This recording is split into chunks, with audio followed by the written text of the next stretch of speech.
ISKCON ఆధ్వర్యంలో July 12న జరిగే జగన్నాథ రథయాత్రను జయప్రదం చేయాలని ఇస్కాన్ డైరెక్టర్ చక్రధరి దాస్ అన్నారు. భారతదేశ వ్యాప్తంగా 600 పైచీలుక రథయాత్రలు జరుగుతున్నాయని తెలిపారు. దక్షిణ భారతదేశంలో గత ఏడాది విజయవాడలో జరిగిన జగన్నాథ రథయాత్రకు అవార్డు అందుకున్నామని ఆయన స్పష్టం చేశారు. కృష్ణలంకలోని ఇస్కాన్ మందిరంలో ఏర్పాటు చేసిన విలేకరుల సమావేశంలో ఇస్కాన్ డైరెక్టర్ చక్రధరి దాస్ మాట్లాడుతూ జూలై 12న రథపూజతో జగన్నాథ రథయాత్ర ప్రారంభమవుతుందని అన్నారు. దేశ విదేశ భక్తులు ఇప్పటికే విజయవాడ చేరుకుని దేవసేవలో ఉన్నారని వెల్లడించారు. నగరంలో 8 గంటలకి రథయాత్ర సాగనుందని, నగర ప్రజలందరికీ రథయాత్రలో పాల్గొనే అవకాశం ఉంటుందని స్పష్టం చేశారు. పూరిలో జరిగే విధంగా విజయవాడలో కూడా రథయాత్ర సాగుతుందని, ఇస్కాన్ దేవాలయంలో ఇసుకపై సైకత శిల్పం ప్రత్యేక ఆకర్షణగా నిలుస్తుందని అన్నారు. ఆధ్యాత్మిక భావం ప్రజలలో పెంపొందించేలా రథయాత్ర సాగుతుందని, రథయాత్రలో పాల్గొన్న ప్రతి ఒక్కరికి ప్రసాద వితరణ ఉంటుందని ఆయన స్పష్టం చేశారు.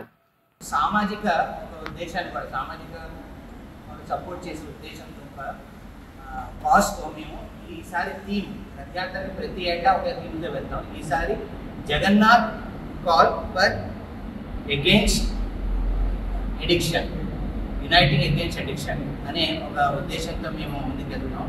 ఇప్పుడు చూస్తుంటే ఇప్పుడు విశేషంగా ఆంధ్రప్రదేశ్లో డ్రగ్స్ ఎడిక్ట్ అయ్యి చాలామంది యువకులు వాళ్ళందరూ బానిస అవుతున్నారు. దాని నుంచి ఆల్రెడీ గవర్నమెంట్ ద్వారా ఎన్నో ఒప్పందాలు చేసి ప్రోగ్రామ్స్ పరిమితం కాదు. This is not even beginning of beginning. So year long కూడా మేము ఈ అవేర్నెస్ క్రియేట్ చేద్దాం. ఎందుకంటే ఇస్కాన్ అనే సంస్థ కేవలం ఒక ఆధ్యాత్మిక సంస్థ మాత్రమే కాదు. అఫ్కోర్స్ స్పిరిచువల్ నాలెడ్జ్ ఇంపార్టింగ్ అనేది మా మెయిన్ ఉద్దేశం. దాంతోపాటుగా spiritual, cultural and social causes కూడా మేము ప్రమోట్ చేస్తాము. సో ఈ సంవత్సరం పొడుగున్నది మొత్తం కూడా మేము వివిధ స్కూళ్ళు, కాలేజెస్లో ప్రభుత్వ సహకారంతో ఆల్రెడీ లోకేష్ గారితో మాట్లాడడం జరిగింది, హోమ్ మినిస్టర్తో మాట్లాడడం జరిగింది. వారి సహకారంతో మేము వివిధ స్కూళ్ళు, కాలేజీల్లో కూడా continue year long awareness programs మేము చేయబోతున్నాము. సో ఇందాక మన ప్రభు గారు చెప్పినట్టుగా ఈ రథయాత్ర పండాల్లో కూడా పర్టికులర్ ఒక స్టాల్ ఏర్పాటు చేస్తున్నాము. అందులో ప్రతి ఒక్కరు కూడా దేశ నవనిర్మాణం కోసం నా తరపు నుంచి నేను కమిట్మెంట్ తీసుకుంటాను. ఏంటంటే కమిట్మెంట్, నేను లైఫ్లో డ్రగ్స్ ముట్టను అనే ఒక ప్రతిజ్ఞ చేపిస్తున్నాను అన్నమాట ప్రతి ఒక్కరు. ఈ విధంగా we want to do this for lakhs of people. నేను జీవితాంతం నేను మత్తుకు బానిసాను, డ్రగ్స్ ముట్టను అని చెప్పి.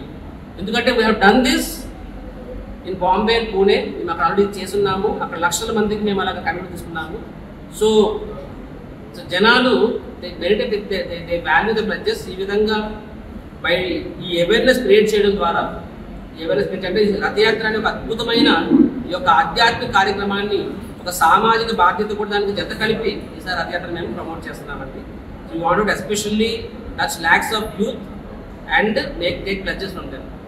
Thank you very much. దీనికి మీ అందరి సహకారం కూడా కావాలి. ఎందుకంటే ఇది ఒక మంచి కార్యక్రమము. ప్రభుత్వం ప్రయత్నిస్తుంది, కానీ మాలాంటి ఆధ్యాత్మిక సంస్థ కూడా ముందుకు వచ్చి మా వంతు సహకారం మేము అందిస్తే ఇంకాస్త ఈ కార్యక్రమం ఇంకా లోపలికి వెళ్తుంది. సో రథయాత్రలో పుణ్యానికి పుణ్యం మరియు ఒక అద్భుతమైన ఒక సామాజిక బాధ్యత కూడా